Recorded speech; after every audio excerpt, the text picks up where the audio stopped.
Bonjour à tous, bonjour au jury, bonjour au public, bonjour à mon contradicteur. Alors j'avais prévu une deuxième vanne après celle-là,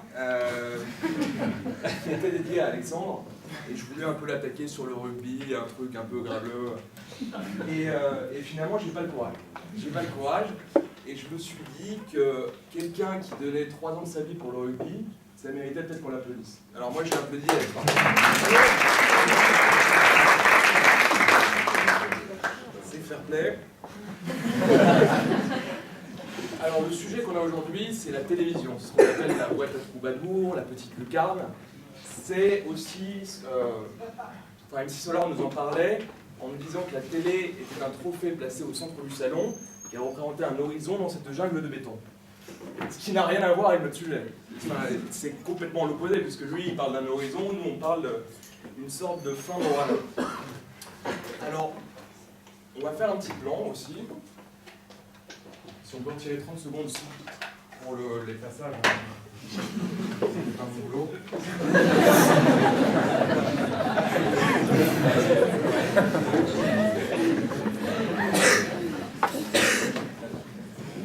Voilà, alors un plan en 3 parties original.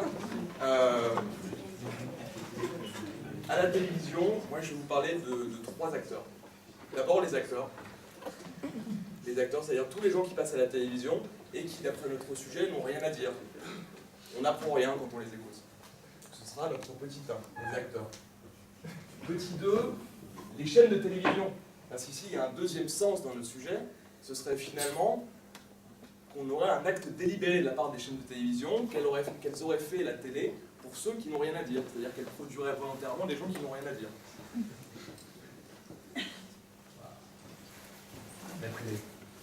Et le troisième, c'est le spectateur. Parce que si les chaînes de télévision produisent des programmes de vide, c'est aussi parce que les téléspectateurs les aiment. Voilà. C'est clair, c'est simple. On peut faire des petits liens, évidemment. Un plan en 3 parties. Première partie. La télé, pour moi, et pour tout le monde d'ailleurs, c'est un média de masse. C'est le seul média de masse d'ailleurs. C'est celui qui consacre les stars, c'est celui qui va permettre d'accéder à la célébrité d'une manière rapide, directe et simple. Alors, ça donne évidemment des idées à pas mal de monde. Et on a un petit extrait là, de quelqu'un que vous connaissez certainement. Je m'appelle Michael Vendetta, c'est une marque de produits alimentaires, donc vous pouvez faire maintenant. Je suis un peu Nico national, bientôt international quand tout le monde me connaîtra dans le monde entier. C'est un concept, c'est le concept de la bogossitude.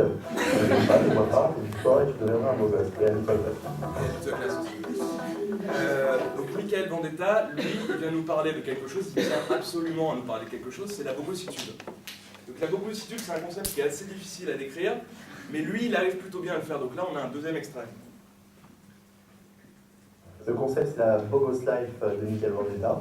Donc le concept, c'est on me suit toute la journée, en week-end, en sortie, en train de faire du sport, en train de signer un single, voilà, voir l'évolution de Michael Vendetta, savoir ce qu'il fait, qu'est-ce qu'il fait pour réussir son évolution. Et ensuite, on va lancer un single, c'est ça l'exclusivité.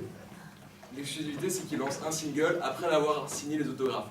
Michael Vendetta, c'est le premier chanteur qui part en tournée avant d'avoir enregistré l'album.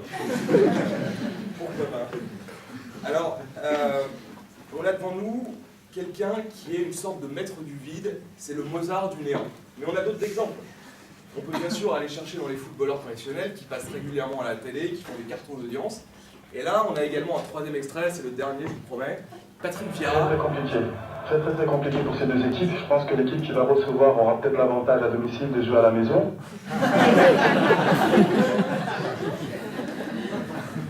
Alors là, c'est plus que du vide, c'est-à-dire que qui ne sait pas parler, c'est se taire. Non, c'est pas ça. Qui ne sait pas parler, c'est encore moins se taire. Patrick Vieira, il n'a rien à dire, il parle quand même.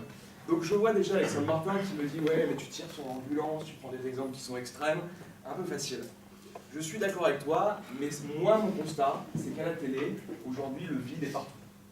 Et qu'il a infiltré jusqu'aux chaînes d'infos, jusqu'au JT, à un endroit où on attend à voir bien sûr du contenu. Et on vous parlait juste avant d'un Mozart, du self-branding, de ce Michael Vendetta. On a trouvé aussi le René Lataupe du journalisme avec Jean-Pierre Pernaut.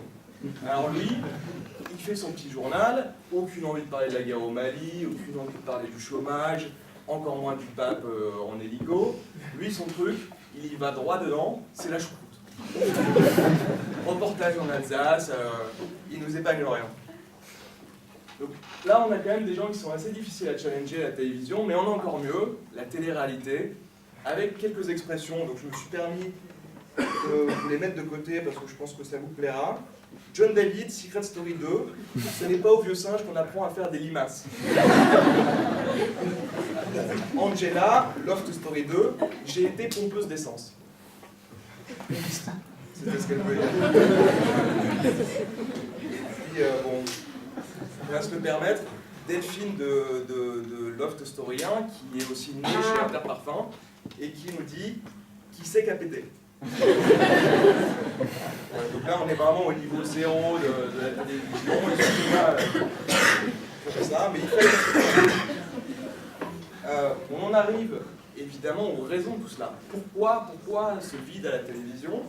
Eh bien, tout simplement parce que les chaînes de télé veulent de l'audience, elles veulent vendre. Et je ne sais pas si vous avez entendu parler de cette émission qui s'appelle Splash. Ouais. C'est-à-dire que le concept est très simple. Vous prenez des célébrités qui sautent d'un plongeoir et... Voilà. Splash, on en a beaucoup parlé. Premier épisode le mois dernier, 6 millions de personnes devant leur poste, 26% de part d'audience.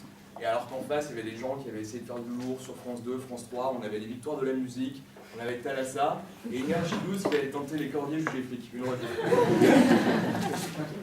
Rien à faire. Bon, pour être un peu plus sérieux, Bourdieu nous disait que le règne de l'audimat a donné place à une forme d'homogénéisation des programmes, ce qui n'était pas le cas avant, parce qu'on était peut-être plus respectable à la télévision. C'est certainement le cas. Et notre aventure ne s'arrête pas là, puisque quelqu'un comme Patrick Lelay, l'ex-président de TF1, je suis sûr que vous connaissez tous cette phrase, disait que TF1 vendait du temps de cerveau disponible à Coca-Cola. Autrement dit, on n'attrape pas des mouches avec du vinaigre. Et d'ailleurs, c'est l'occasion pour moi de revenir sur une expérience que je pense que vous connaissez tous, qui a lieu dans notre école. C'est le travail de l'association audiovisuelle L2M, je ne sais pas si vous connaissez. En fait, ils font des films pour des événements, ils filment des étudiants. Et L2M a très bien compris que pour faire de l'audience et pour être populaire dans cette école, il fallait aller dans la télé-réalité, il fallait aller dans le vide. Et on le voit à chaque fille, l'amphithéâtre est télévisé, pour voir des gens, des potes qui sont en train de vomir, de tirer la langue, c'est des choses... Elle devient une association moderne. Alors, pourquoi est-ce qu'on aime ces programmes? Pourquoi? Parce que dans le fond, on les regarde tous, on parlait de Splash, Secret Story, on connaît très bien le Bachelor, certains aiment beaucoup en ce moment. Et bien parce que ces programmes nous permettent d'oublier nos problèmes. Nos vies sont parfois tristes, les infos sont parfois peu réjouissantes. À 20h20, aujourd'hui, vous mettez sur la télé, il y a 2 fois plus d'audience sur Plus belle la vie que sur le JT de Pujadas. C'est-à-dire qu'on a d'un côté David Pujadas contre Goliath, alias Roland Marcy. C'est quelque chose d'assez extraordinaire. Et bon, la télévision, elle nous permet aussi d'arrêter de réfléchir. Et là, ça va être un petit peu le moment humain. Descartes nous disait « je pense donc je suis ». Si j'arrête de penser, qui suis-je? Je pense que la télévision déshumanise. En tout cas, c'est mon point de vue. Ce qui me permet d'arriver directement à ma partie 3, sur le spectateur, sur notre rôle là-dedans. Et là, le plus grand problème, c'est celui de la passivité, puisqu'on est régulièrement devant la télé, à ne rien faire, et on a un scientifique qui s'appelle Herbert Stroman, qui a démontré que quand on est devant la télévision, on arrive à créer des ondes alpha qui mettent notre cerveau en demi-sommeil, et ce qui permet derrière d'avoir des informations si quelqu'un peut m'aider sur cette phrase. C'est-à-dire que les informations arrivent directement dans le cerveau sans effort.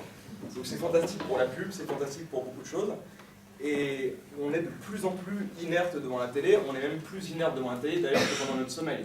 Parce que pendant notre sommeil, on a des rêves, on a un minimum d'imagination, la télé c'est le néant, encore une fois. Alors, une solution, la première, si la télévision est passive, la radio est active, surtout à l'EM.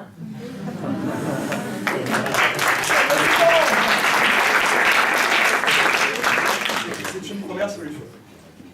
Après, si vous tenez vraiment à l'image et que vous n'arrivez pas à atteindre cette télévision, allez vers le cinéma, où on va avoir beaucoup moins de paroles, mais des idées beaucoup plus développées. Le cinéma muet en est un exemple. The Artist a eu l'Oscar, Charlie Chaplin a dénoncé le nazisme sans dire un mot. Ça peut aussi vous plaire, c'est une idée. Et pour terminer, je voudrais finir sur cette phrase de Pascal Bruckner. La télé n'exige du spectateur qu'un seul effort, qui est surhumain, c'est de l'éteindre. Merci.